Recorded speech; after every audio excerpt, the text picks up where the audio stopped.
lembaga-lembaga pelayanan yang terkait dengan pelayanan dari GKSP yang hadir, khususnya dari Yayasan Kartidaya, di mana saya juga terlibat di dalamnya, Ibu Nidia dan teman-teman, dan semua yang lain yang tidak dapat saya sebutkan satu persatu. Pertama-tama izinkan saya atas nama Majelis Pekerja Harian Persekutuan Gereja-Gereja di Indonesia (MPH-PGI) dan seluruh warga Sinode di dalam lingkup Persekutuan Gereja-Gereja di Indonesia yang saat ini meliputi 97 sinode yang ada di seluruh Indonesia, yang merupakan representasi dari 80% warga Kristen di negeri ini, menyampaikan bela sungkawa yang sedalam-dalamnya atas perpisahan yang bersifat sementara yang kita alami dengan almarhum Bapak Pendeta Calvin Barangan SPH yang terjadi pada tanggal 1 November yang lewat. Kebetulan kami dari Persekutuan Gereja-Gereja di Indonesia sedang berada tidak terlalu jauh tapi cukup jauh juga dari tempat ini, yaitu berada di Toraja di dalam acara sidang raya Persekutuan Gereja-Gereja di Indonesia, yaitu perhimpunan dari seluruh sinode anggota PGI yang berlangsung 5 tahun sekali. Yang kali ini dengan tuan dan nyonya rumah, yaitu Gereja Kristen Toraja. Gereja Toraja. Persidangan itu sendiri merupakan rangkaian yang cukup panjang, dimulai dari tanggal 31 Oktober hari Kamis kemarin dengan prasidang raya dalam bentuk pertemuan raya perempuan Gereja Indonesia dan pertemuan raya pemuda Gereja Indonesia selama 3 hari, dari hari Kamis sampai Sabtu, dan dilanjutkan hari Senin sampai Selasa esok, atau mulai hari ini, pagi ini sampai esok, dengan sidang Majelis Pekerja Harian, sidang MPH-PGI selama 2 hari. Dilanjutkan lagi dengan sidang MPL atau Majelis Pekerja Lengkap PGI selama 2 hari, Rabu dan Kamis. Lalu dilanjutkan dengan puncak acara, yaitu sidang raya PGI yang akan berlangsung dari hari Jumat sampai kepada hari Rabu tanggal 13 November yang datang. Suatu rangkaian yang cukup panjang, hampir 2 minggu lebih. Dan sementara kami di tengah-tengah acara seperti itu, hari Jumat pagi atau hari Sabtu pagi, sementara kami makan pagi, kami mendapat berita duka, yaitu atas semua kami berharap bahwa dalam sidang MPL yang akan dilangsungkan esok lusa, sebagaimana juga dengan semua ketua sinode yang lain, kami akan bertemu dengan Bapak Pendeta Calvin Barangan SPH di lantai PAU.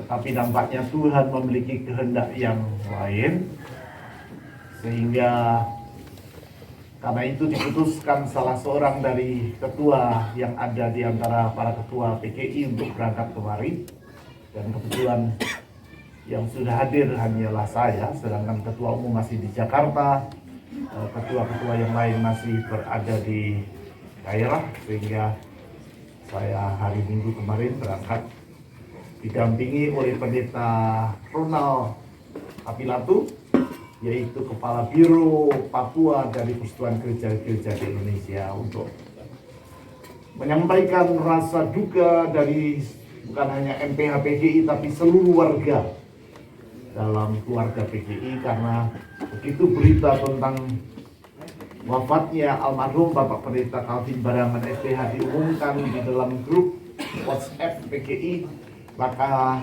semua ketua-ketua sinode menyampaikan rasa ikut berbelasungkawa, yang tentu ibu bapak tidak dapat membacanya karena itu dalam grup. Karenanya saya ingin menyampaikan bahwa ucapan duka ini bukan hanya dari MPH PGI tapi dari seluruh gereja-gereja di Indonesia.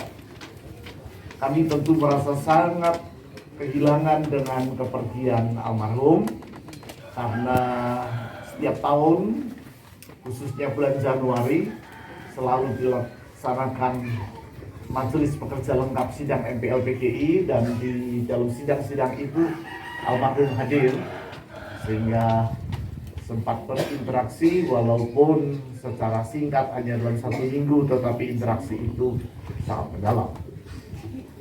Saya yakin semua kita merasa sangat kehilangan dengan kepergian almarhum, karena pengabdian almarhum di dalam pelayanan seperti yang telah disampaikan oleh Bapak Ketua tadi, Bapak Pendeta Marti Tambandalan STH, begitu luar biasa sampai akhir hidupnya. Hari Jumat pagi kami di grup Kartidaya menerima berita menggembirakan dari Ibu Nitya yang hadir di sini tentang peluncuran dari Alkitab bahasa Indonesia atau Alkitab terjemahan baru, Alkitab Perjanjian Baru bahasa Kalumpang, yang sudah diupayakan sekian lama akhirnya dapat diluncurkan pada hari peringatan reformasi itu. Dan memang hidup ini seringkali tidak dapat diduga. Hari Jumat pagi kami bersuka cita, hari Sabtu kami mendapat pagi sekali mendapat berita dari Ibu Nitya juga tentang wafatnya Bapak Pendeta Calvin Tarangan STH. Sehingga segera Sekretaris Umum Lembaga Alkitab Indonesia, di mana saya juga terlibat di dalam pelayanan atau sebagai pengurus Lembaga Alkitab Indonesia, menulis satu tulisan duka, suka dan duka tentang peringatan tanggal 31 Oktober dan tanggal 1 November. Sukacita seperti yang juga saya sampaikan tadi karena luncuran Alkitab terjemahan baru yang kedua di antara jemaat GKSP, dan juga luncuran Alkitab Perjanjian Baru bahasa Kalumpang, tapi dilanjutkan dengan kegiatan yang sangat penuh dari almarhum Bapak Pendeta Calvin Tarangan STH sepanjang hari, dan nampaknya kelelahan itu membuat tubuh bagaimanapun juga tidak mampu menahannya, seperti yang juga telah disampaikan oleh Pak Ketua tadi. Sehingga oleh karenanya kita harus berpisah dengan almarhum. Tetapi kita yakin perpisahan ini bukan untuk selama-lamanya. Perpisahan ini hanya bersifat sementara. Karena pada waktunya nanti kita akan bersukacita bersama dengan almarhum di rumah Bapa yang mulia. Sehingga bagi seluruh keluarga dan warga jemaat, kita tidak lagi hanya menatap ke belakang tentang masa lalu yang telah kita lewati maupun masa yang kita sedang alami tidak mudah, tapi kita menatap ke depan, hari di mana kita akan berjumpa kembali dengan almarhum. Dan di saat itu seperti yang dituliskan di dalam Wahyu pasal 5 ayat 9, setiap suku, kaum, bangsa, dan bahasa akan berkumpul di sekitar tahta Allah, menyanyi dan memuji Tuhan dalam berbagai macam bahasa. Saya yakin di saat itu akan ada bahasa Kalumpang di sekitar tahta Allah, sebagaimana juga bahasa Seko yang tadi nyanyiannya sudah dinyanyikan. Akan ada di sana, dan berbagai bahasa yang lain akan berada di sekitar tahta Allah untuk memuji Dia oleh karena anugerahnya. Dan kiranya ini memberi kekuatan dan penghiburan bagi semua kita. Kiranya Tuhan memberkati.